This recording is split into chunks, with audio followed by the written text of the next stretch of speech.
बिस्मिल्लाहिर्रहमानिर्रहीम। अस्सलाम वालेकुम। कैसे हैं आप सब लोग। आज मैं आपसे जो रेसिपी शेयर करने लगी हूँ वो है बीफ पुलाव, जिसे हम बनाएंगे कुकर में। बीफ पुलाव जायकेदार, बहुत ही खुशबूदार और परफेक्ट पुलाव आसान तरीके से कुकर में कैसे तैयार कर सकते हैं। दाना खिला खिला हो, चावल जूसी और जायकेदार हो, तो आज मैं आपके लिए लाई हूँ एक यूनिक रेसिपी जिसे आप किसी भी टाइम तैयार कर सकते हैं।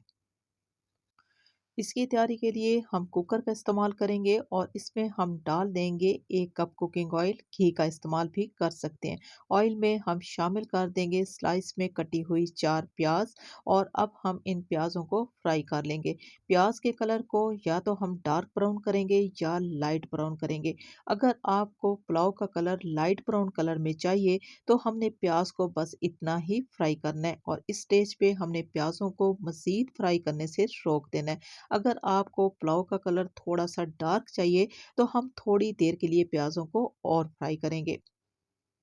हमें चाहिए इस पुलाव का थोड़ा सा डार्क कलर, तो यही प्याज का कलर हमें चाहिए, तो हमने प्याज को इस स्टेज पे रोक देना है। तो इसको रोकने के लिए हम क्या करेंगे, हम इसमें डाल देंगे लहसुन, अदरक और हरी मिर्चों का पेस्ट। अभी हमने प्याज के साथ ही इस पेस्ट को थोड़ी देर के लिए फ्राई कर लेना है ताकि इसका जो कच्चापन है वो ख़त्म हो जाए और खुशबू जो है वो अच्छी सी आ जाए। जो ही अच्छी सी खुशबू आना शुरू हुई है तो हम इसमें गोश्त का इस्तेमाल करेंगे। हमने लिए 1 किलो बीफ का गोश्त, इसी में हम डाल देंगे 2 चम्मच भर के नमक। नमक के साथ और प्याज लहसुन के साथ हमने गोश्त को बहुत ही अच्छे तरीके से फ्राई कर लेना है। गोश्त को हमने इस मसाले में इतना भून लेना है कि गोश्त का जो कच्चापन है वो लाजमी ख़त्म होना चाहिए। गोश्त की भुनाई मसाले में अच्छे तरीके से हो चुकी है। जो ही खुशबू आना शुरू होगी तो हम इसमें टमाटर का इस्तेमाल करेंगे। 4 हमने प्याज लिए हैं तो 4 ही टमाटर का इस्तेमाल होगा। हमने टमाटर थोड़े से खट्टे वाले लिए हैं, इससे पुलाव का जायका बहुत ही मज़ेदार सा आ जाता है। अभी हमने टमाटर, गोश्त और प्याज को अच्छे तरीके से पका लेना है। इस मसाले को हमने इस तरीके से पकाना है कि टमाटर मुकम्मल तौर पे गल जाएँ, मैश हो जाएँ और एक मसाला खुशबूदार तैयार हो जाए। थोड़ी देर के लिए बगैर ढक्कन के हम इस मसाले को पकने देंगे। थोड़ी देर के बाद आप देख सकते हो कि टमाटर जो हैं वो मुकम्मल तौर पे गल चुके हैं, मैश हो चुके हैं। प्याज टमाटर का जो मसाला है वो बहुत ही अच्छा सा तैयार हो चुका है। खुशबू बहुत ही अच्छी सी आ रही है क्योंकि तमाम रोगन जो है वो भी ऊपर आ चुका है। जब इस तरीके का मसाला तैयार हो जाएगा तो हम इसमें पानी का इस्तेमाल करेंगे। 1.5 किलो हमने चावल लिए हैं तो इसमें जो पानी का इस्तेमाल होगा वो 1.5 लीटर होगा। 1.5 किलो चावल के लिए 1.5 लीटर पानी का इस्तेमाल होगा, लेकिन हमने गोश्त को टेंडर करना है, 90% तक गलाना है। तो 1.5 लीटर पानी के साथ हम 1 गिलास एक्स्ट्रा मज़ीद पानी का इस्तेमाल करेंगे। तमाम मसालों को मिक्स करने के बाद इस पानी में उबाल आने देंगे। जो ही इस पानी में उबाल आना शुरू होगा तो हम इसमें डाल देंगे आधा कप इमली और साथ ही शामिल कर देंगे 3 से 4 चम्मच भर के सफ़ेद ज़ीरा और इसी में हम डाल देंगे 3 से 4 चम्मच भर के कुटी हुई लाल मिर्चें। मिर्चों का इस्तेमाल कम और ज़्यादा कर सकते हैं। इसी में हम लाजमी शामिल करेंगे, एक हमने लिया है चिकन क्यूब्स, वो भी हम शामिल कर देंगे और इसी में हम डाल देंगे लेमन जूस। 2 हमने लेमन लिए हैं, इनका जूस हम शामिल कर देंगे। इससे जायका बहुत ही अच्छा सा आ जाता है और चावल जो हैं वो टूटते नहीं हैं, खिले-खिले तैयार होते हैं।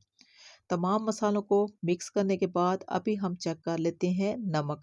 नमक जो है वो थोड़ा-सा हमें कम लग रहा है तो इसमें हम डाल देंगे मज़ीद थोड़ा-सा और नमक और अभी हम लगाएँगे जी ढक्कन। एक विसल आने के बाद हम फ्लेम को स्लो कर देंगे और ठीक 30 से 35 मिनट तक हम टाइम लगाएंगे। स्लो फ्लेम पे हमने गोश्त को 35 मिनट तक लाजमी गला लेना है। 35 मिनट के बाद हम चेक करने लगे हैं, खुशबू बहुत ही अच्छी सी आ रही है। तो अब हम क्या करेंगे कि इसी पानी में हम डाल देंगे चावल। 1.5 किलो हमने बहुत ही अच्छी क्वालिटी का चावल लिए। आधे घंटे के लिए भिगोने के बाद हमने 3 से 4 मरतबा चावलों को खुले पानी में धो लिया है। अभी हम क्या करेंगे, इन चावलों को बहुत ही हल्के हाथ से तमाम मसाले में मिक्स कर देंगे। चम्मच का बार बार इस्तेमाल नहीं करना और लोहे वाले चम्मच का इस्तेमाल कच्चे चावलों में नहीं करना। तमाम चावलों को मसाले में मिक्स करने के बाद हम स्लो फ्लेम पे इन चावलों को पकने देंगे। फ्लेम को तेज़ नहीं करना, अगर हमने फ्लेम को तेज़ कर दिया तो फ़ौरन से पानी जो है वो खुश्क हो जाएगा और चावल कच्चे रह जाएंगे। अभी हम दोबारा से बहुत ही हल्के हाथ से तमाम चावलों को मिक्स कर देंगे। चावलों को मसाले में मिक्स करना लाजमी है ताकि चावलों में एक जैसा टेस्ट आए। थोड़ी देर के लिए बगैर ढक्कन के हम चावलों को मज़ीद पकने देंगे। अभी ये जो चावल हैं ये दम के लिए तैयार हो चुके हैं। जब भी आप दम लगाएँ तो चावलों में थोड़ी-सी पानी की नमी लाज़मी होनी चाहिए।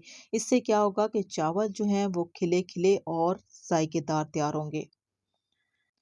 चावलों को दम लगाने से पहले हम फूड कलर का इस्तेमाल करेंगे। फूड कलर ऑप्शन है, अगर आप इसका इस्तेमाल नहीं करना चाहते तो स्किप कर सकते हैं, लेकिन इससे चावलों का कलर जो है बहुत ही अच्छा सा आ जाता है। अभी हम ढक्कन लगाएंगे, तवे को तेज़ गरम करने के बाद हम फ्लेम को स्लो कर देंगे और स्लो फ्लेम पे ठीक 20 मिनट तक हमने चावलों को दम लगाना है। 20 मिनट के बाद हम चेक करने लगे हैं तो माशाल्लाह से बहुत ही ज़बरदस्त किस्म का चावलों को दम आ चुका है।